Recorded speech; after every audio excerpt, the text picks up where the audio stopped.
Well, welcome everybody. We are so excited to be joined here by none other than mega best-selling author, because there's tiers of authors that are best-selling, and you probably put Mr. Patterson, I guess, at the top of that list. So James, thank you so much for coming on and joining us today. How you doing?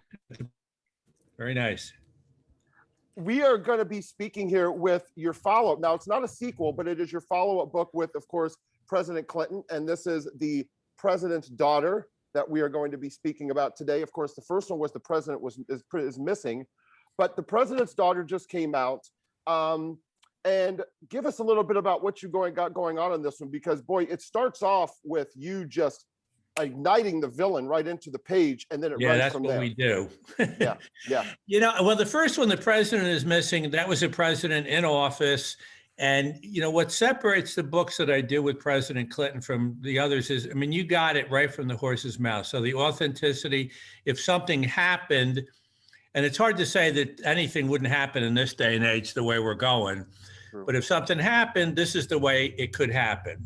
So this is the way the Secret Service would act. This is, that sort of stuff. The new book, The President's Daughter, is about, it was a way to try to make the president as human as you could make him. So he's a former president, and his daughter gets kidnapped. He no longer has all the resources that he would have as president, and now he's a father, and he's got to sort of figure this out. And if you think about most of the movies and TV you see with presidents, they're generally a little plastic, and they talk the way you do in press conferences and stuff. And having hung around President Clinton and actually the Bushes a little bit, and even President Trump, they're not plastic. They're human, and they have feelings, and so that's what we tried to do with this book, to make it as fast-paced as we could, but also a sense of the humanity of people that, for whatever crazy reasons, decide they want to be president. And what better than to use his daughter? When you start talking about the president's family, it's not going to get much more emotional and personal than that. Yeah, right. Well, how did you and former President Clinton get together and decide you wanted to write together? We have the same lawyer agent, Bob Barnett, down in Washington, and President Clinton reads everything, and we actually exchange stuff sometimes. And he just gave me the new Stephen Hunter, and nice. We're both Hunter fans. So he's great. Yep. So Barnett knew that the president read, and he reads a lot of thrillers and suspense, and has since the 80s. So he approached the president, and president said, "Well, I'd like to do it, but why would Patterson want to write with me?" So then he called me up, Barnett did, and I said, "What, are you kidding? I'm in." Because I grew up, I'm actually on the Hudson River here, and I grew up the river in Newburgh, about 30 miles up the river. And I still look at the world through the lens of a guy from Newburgh, kid from Newburgh. And it's like, wow, I'm write a book with the president, write a book, period. And I think it's a blessing to be able, rather than being blasé about the stuff, it's a lot of fun. Somebody said you're lucky if you find something you like to do in life. And then it's a miracle if somebody will pay you to do it. Exactly. And that's my gig. It's weird. The first book, the Thomas Behrman number, got turned down by 31 publishers. I was 26 years old. And then it went on to win an Edgar's Best First Mystery. So I don't know, go figure. Now, when you're talking the collaboration between you and President Clinton, did you say collaboration? No, the collaboration. Oh, okay. Yeah. The collaboration. So when you guys collaborate, and from the first book, I'm sure that you were trying to get to know each other and how things were kind of working out and how you were going to write. Yeah. But now with The President's Daughter, with this being, like I said, you're using the same school that his daughter even went to in real life. So how was it the second time around now with this book? Because for me, this one was a lot more, I guess, even to a darker than the first one. So you kind of went even more on the thriller side, I believe, with this book. Well, this book is certainly, the pace is faster. It jets along. What we do is we'll talk. We weren't sure that we wanted to write another book, and then we started thinking about it, and more stories have to be told, I think. Yeah. Well, and we, yeah, but what better person? What better way than you two? Yeah. So we kicked around a few ideas, and then the outline, and that we go back and forth, and we went back and forth 5 or 6 times on the outline. A little bit of authenticity, and some of it just plot. And one of the things that he is particularly good at is, and I can be sloppy because I'm sort of so plot oriented. He really wants the characters to have some depth. And Mel, the daughter, Melanie Keating, is probably our favorite character in the book. And she could have really just been a victim, but she isn't. She has a lot of grit and savvy and guts in the book. But he does push to make sure that the characters are as rounded as possible. Nice. Well, so I'm curious. So what's going to be the subject of the third book you guys write together? I don't know. We'll see. We're not planning. We weren't planning a second book.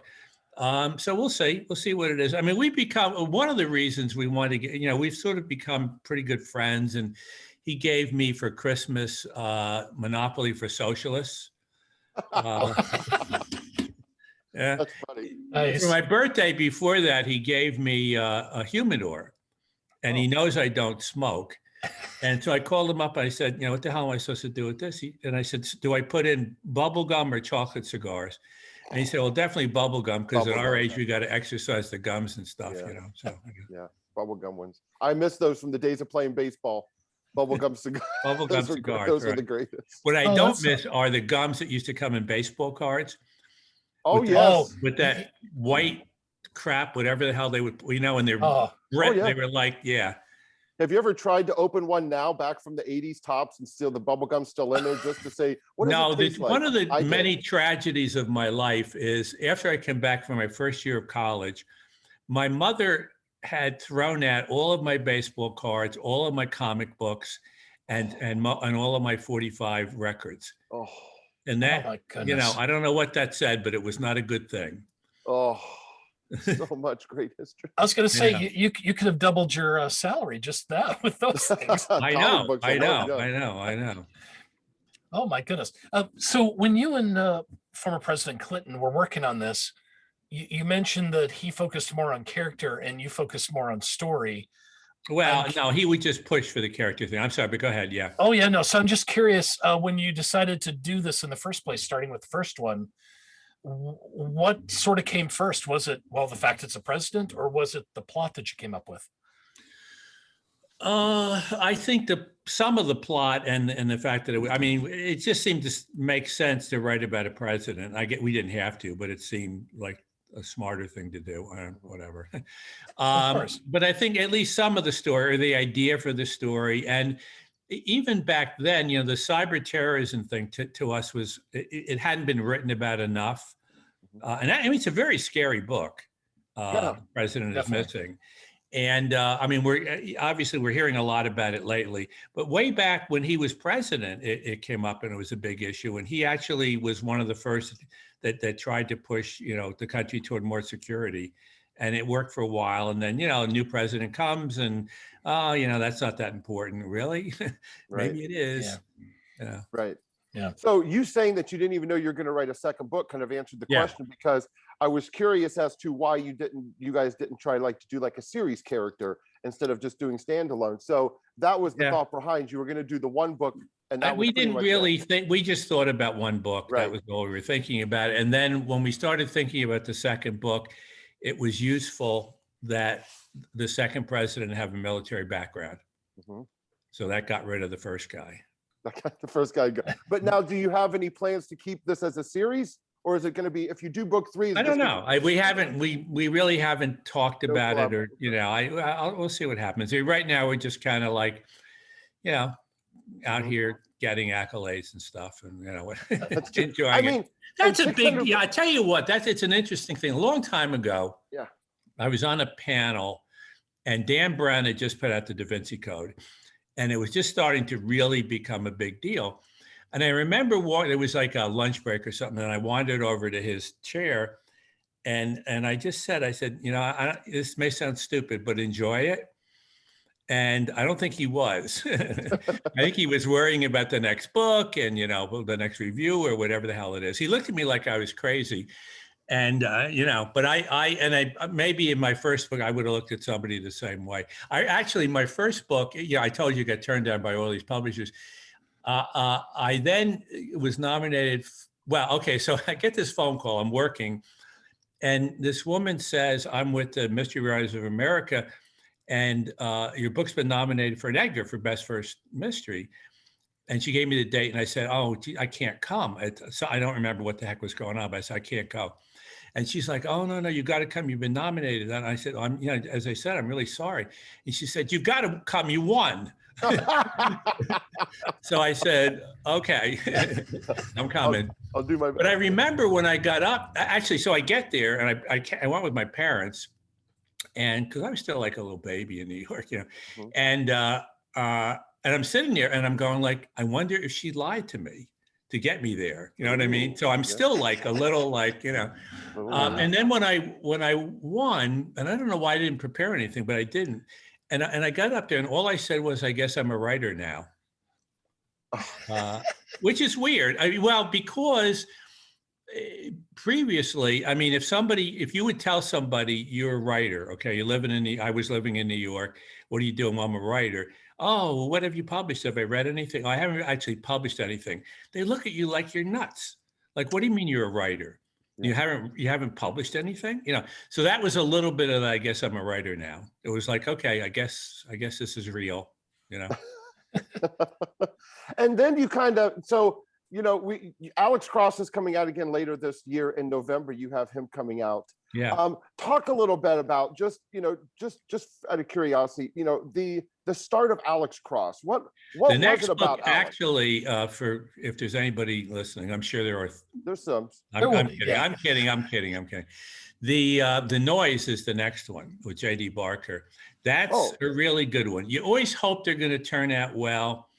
And that one one of my jokes is if you can write beginnings and endings, you'll always get published. Right. If you can write middles too, you'll get a Nobel Prize.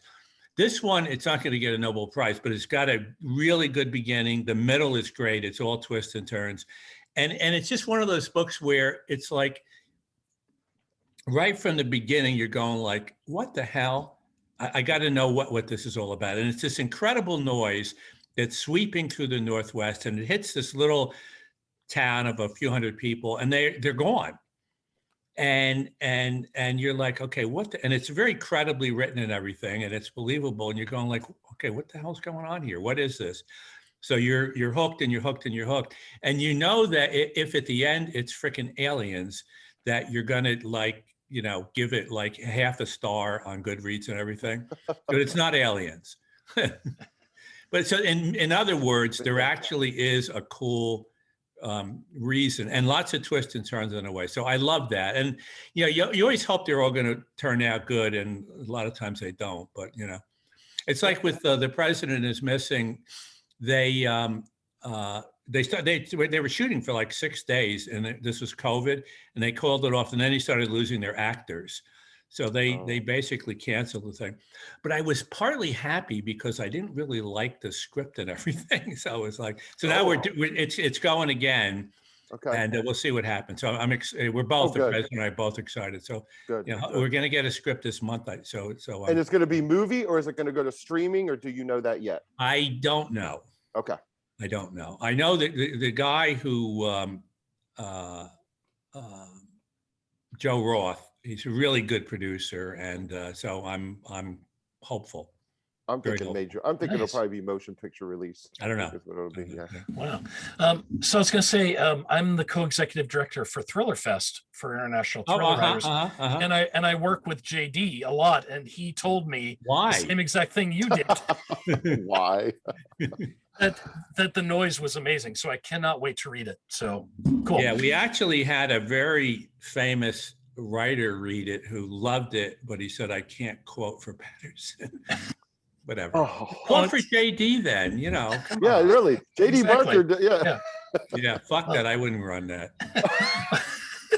Well, you talked about what's upcoming for the president's books in terms of TV or film, I honestly feel like network TV does not get your work at all.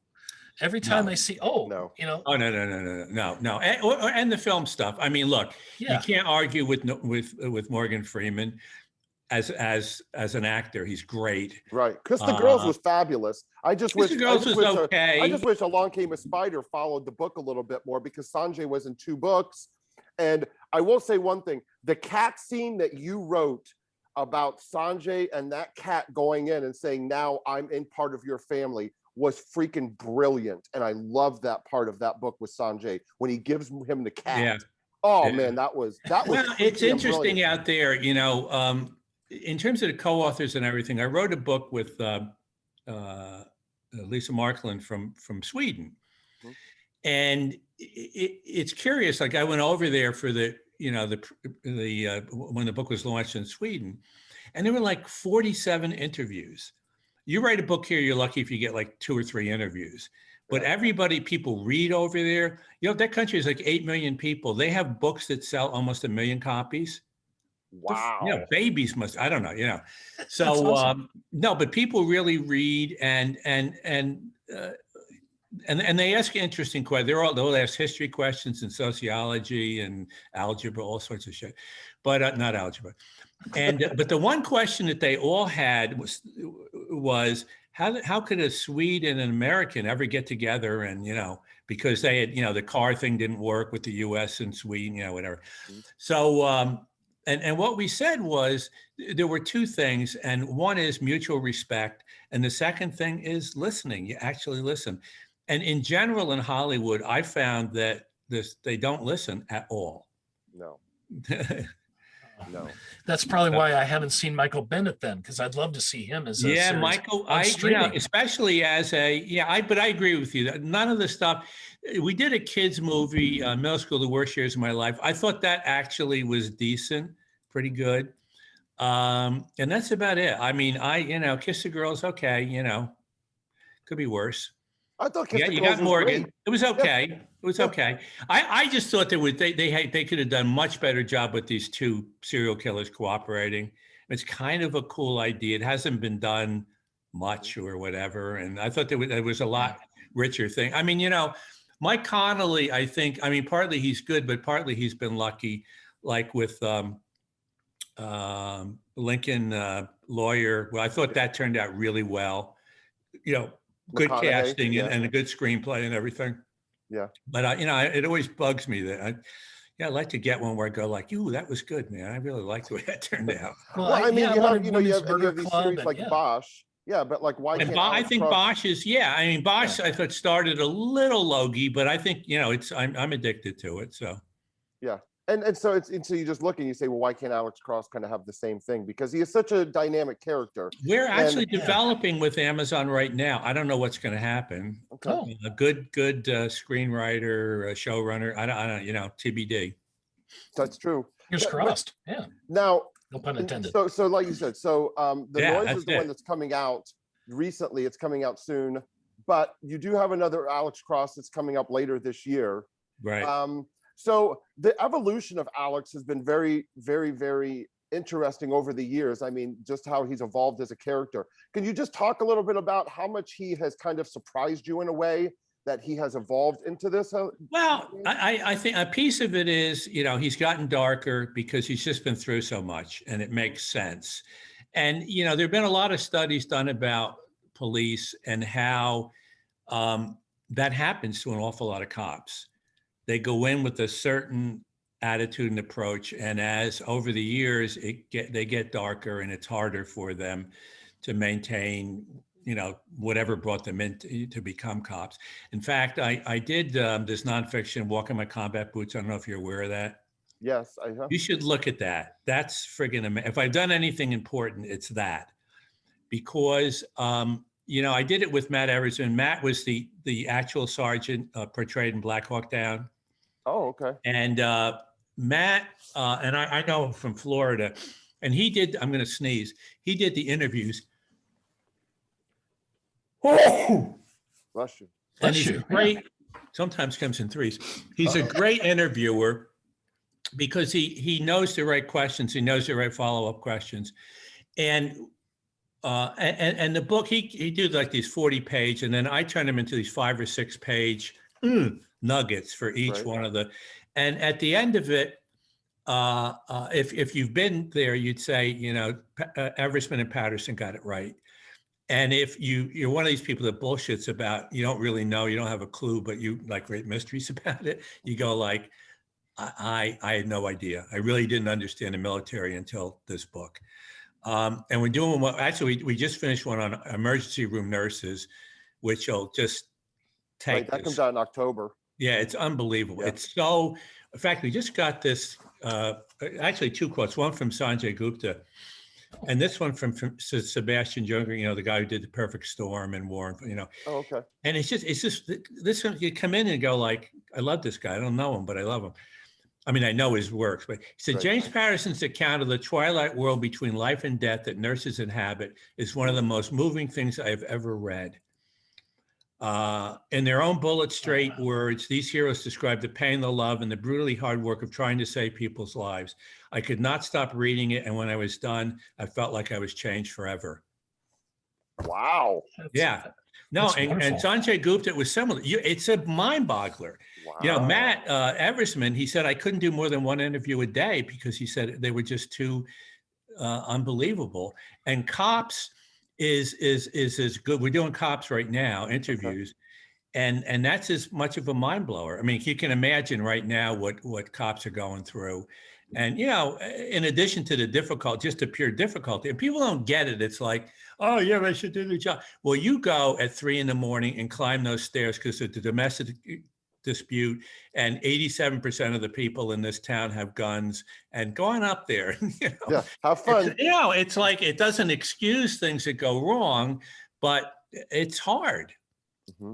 It's a hard thing. I mean, I used to watch the show and love Live PD before they took it off, and I would just sit there and shake my head going, there's no effing way I'm doing that job. There's no way I would do that job. Right. Yeah. Yep. Just so much uncertainty when you're a cop. I don't know what drove me down that. I don't know, but rabbit's hole, but what the hell? So we're back now. That's all right. We're back, and we're back on. We're back. Yeah. What were we talking about? What do you want to talk about now? Go ahead, Jeff. Jeff's got one. So I'm curious, what choices did you make to establish your brand to the level it is now? I don't know. The brand thing, I mean, I know what you're talking about. Do I look like a brand to you? No, this is a brand that would fail. This brand would never make it. I don't look, all I've ever done is just told stories that I was interested in and could get emotional about. I just like the idea of the noise, for example, because, if you can hook people and they're going like, what the hell is going on here? I love that. And assuming that you have some kind of answer to it. JD doesn't care. He'll just like the first chapter, oh, that's so cool, and not have a freaking clue where it's going and work it out. And I'm like, really? So, yeah. But so and I've said this before, but, somebody said you're lucky if you find something you like to do in life, which I think is true. And then it's a miracle if somebody will pay you to do it. Right.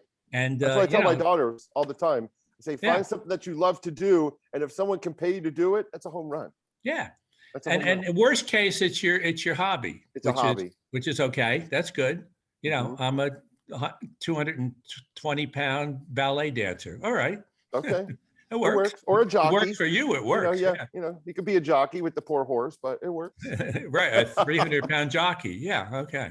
Right. Well, I have to say thank you to you and what you're doing, because I'm a retired public librarian, and reading is important and essential in my opinion, and what you're doing for that is just phenomenal. And as a public librarian, we couldn't keep your books on the shelves. In fact, there'd be times I'd start to go shelve one and someone would just grab it out of my hands and go check it out. So thank you for that. Yeah, those fans they're tough. Well, I'm curious, since you work with a group of different co-writers for all these different things. You want me to rank them? Oh, no. No. I'm curious, how do you keep all the details and plots straight without mix-up or repeats? I had Alice Crush show up in one of the kids' books once, and I went, no, that's okay. No, I don't find it difficult. I think a piece of it may be I was in advertising, but I've been clean for over 20 years. Good for you. But part of it is in that business, they had to keep track of maybe 30 or 40 different clients, and so I got used to kind of like, okay, I can do more than one thing. If actually, you can see in the background there, I don't know if the lower shelves, you see that one picture back there? I do. All those lower shelves, it goes all the way around the room, and there's around 30 different projects now. Oh my Lord. Yeah, I know, it's nuts. I remember I had one journalist in here, and I showed him all of this stuff, and he kept going, this is crazy, and then he looked at me and said, James, you are crazy. I had a straitjacket on too, but whatever. But and I was going to ask, I mean, do you have any signs of slowing down? I mean, it seems like you're just ramping up. You're not slowing down. Well, because of COVID, I think I did ramp up in the sense that, one, I wrote an autobiography, which is just all stories. And it's not one of these, back in Newburgh in 19, it's not that shit. It's just story after story after story. And I think they're cool stories. So I think it's fun to read and, at any rate. And I also, it just focused me more, the whole thing. So I think I'm more focused than I've been. Just finishing a book. I'm not going to get into what it is, but it's a really cool idea with Brendan Dubois, a good one. And then there's a couple of really cool ones happening right now. Like, that's, you just mention it to people and they're like, ooh, that's a cool idea. So, for whatever, as opposed to just here's another, Michael Bennett number, whatever the heck it is. Yeah. Now, is your website the best portal for everyone to find out about all the stuff that you got going on? I have no idea. Sure. But now, do you do any social I don't know. media? I don't look at that shit. I don't. I mean, do you do any? Why would I look at it? I'm in my office here. I got them right. No, I don't know. Yes, that seems very reasonable to me. Yeah. But do you do any social media on your own, or do you just do you have people that kind of handle that for you?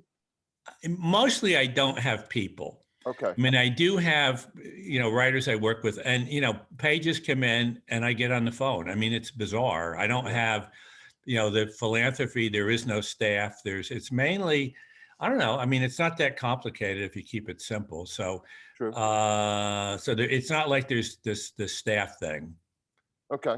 So there's writers. They're all over the place, and they'll send pages, and I'll send an outline, or I'll rewrite the stuff, and they'll threaten to commit suicide. And, Now, do you have any plans? I know they never commit suicide. So I don't know why they keep. It's the same threat over and over. I go, how many times are you gonna? I rewrote it. It's better now. But there's another plot for you down the road. There you go, another plot. Yeah. But now, do you have any plans to do any conferences or anything coming up? Anything virtually that people will find out about? I think, we're just starting now to get out and about. We actually, the president and I, we went to one show. We're going to do, I think, Seth Meyers next week. Oh, good. I think that'll be in the studio. Okay. So we're starting to get out a little bit. We actually, after the Jimmy Kimmel thing, we went out to a dinner together. That was fun because he's 10 minutes away here from where I am right now. Okay. So that was nice. That's fun. That's cool. That's, once again, Newburgh boy goes out to dinner with president. Can't beat that. But I'll tell you what happened. And this is really so he's late, of course, because he's always late. So we're waiting for him to show up. And literally, we've just left them, right? The restaurant is 3 minutes away and he's 40 minutes late. All right, whatever. So my wife and I are sitting there, and the PR woman from Little Brown, Erin, who's great. And Erin is like around 31, and my wife's like 6. I won't say what she's not 31, right? Yeah, she's we'll just say that. 60 something. At any rate, and the waiter comes up and he knows us, and he goes, "Oh, Mrs. P, is that your daughter?" I don't care what the deal is. That doesn't work. You know what I mean? Yeah. It's just it's just dumb question. And I go, there goes your tip, dude. It's too bad President Clinton couldn't join us today. There's a lot of questions to ask him about stuff, but well, you ask me one of his questions. I'll answer for him. Well, and well, I was like the biggest one. Well, was, John, I'll tell you. Let me tell you what that's all. There it is. Yeah, I mean, that was the biggest one. Was that's my name is the first one you might have noticed. Yeah, he's on That's top. Bill Clinton. How did he work that one out? How did well, he get above the book it says president. If the book were higher, it'd say president. Oh, okay, that's how he got it. Because I mean, I thought it was an alphabetical order thing. Maybe he was just C before the P. Yeah, no. Or B before the it's J. all good. It's all good. It's as it should be. Yeah. Yeah. But I was just curious about the personal emotional, because basically, I mean, he's writing a book almost about like Chelsea and no. No. But I mean, the madness that no. being the president. No, all fictional people. He's not the president. It's not Chelsea. It's not Ivanka. It's not the Bush twins. But as president, no buts. I just told you, John. Come on. I know. I can't take John anywhere. I swear. I got it. So yeah, but hey, I know that we're nearing the end, and I just want to say again, thank you so much for joining us. Is the asteroid is coming? You know, they can just come. It's like weird, and the whole Earth better not be coming, because we have this great interview. I don't want. And you don't know. You just don't. I mean, it could just boom and it's gone. I mean, literally, we could have like 5 seconds of warning, like everything. The sky goes dark, and you're like, oh fuck. Yeah, what is that? And then bam. Yeah.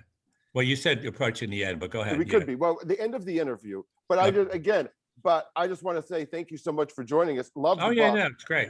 Yeah, again, it's been a thrill. Thank you. There it is, and it is out now. Yeah, it is, and it's everywhere. We're at. You know, I don't care where you supermarkets. I don't care everywhere. what your drugstore. Sure. Yeah. I've seen everywhere, and it's one of your thickest books. I think. I mean, it's over 600 pages. I think it's one of the thickest fictions you've ever written that I can remember. Yeah. The other one. Well, you know, 400. The president likes the big books.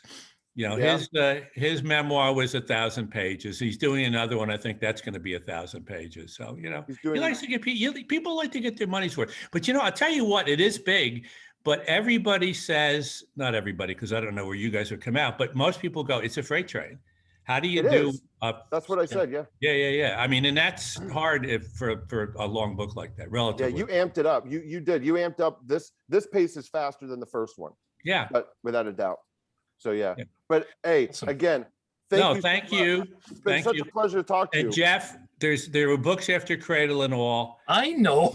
I just thought it was a perfect book to have on display with Kermit reading it. So yes. Kermit, he's actually sent me a little note about. He loved that book. Yeah. I miss the Mastermind. Good. I'll just say I miss Kyle Craig. I love the Mastermind. Well, you know, you never can tell the way, you know, maybe another plastic, you know, who knows? You never know. No one really dies sometimes in fiction. They just come back different. Yeah, I learned it from, you know, Sherlock Holmes. Exactly. So anyway, all right. All right. Thanks so much. Thanks, guys. Thank you so much, guys. Take care. Bye-bye. Bye-bye. Bye-bye.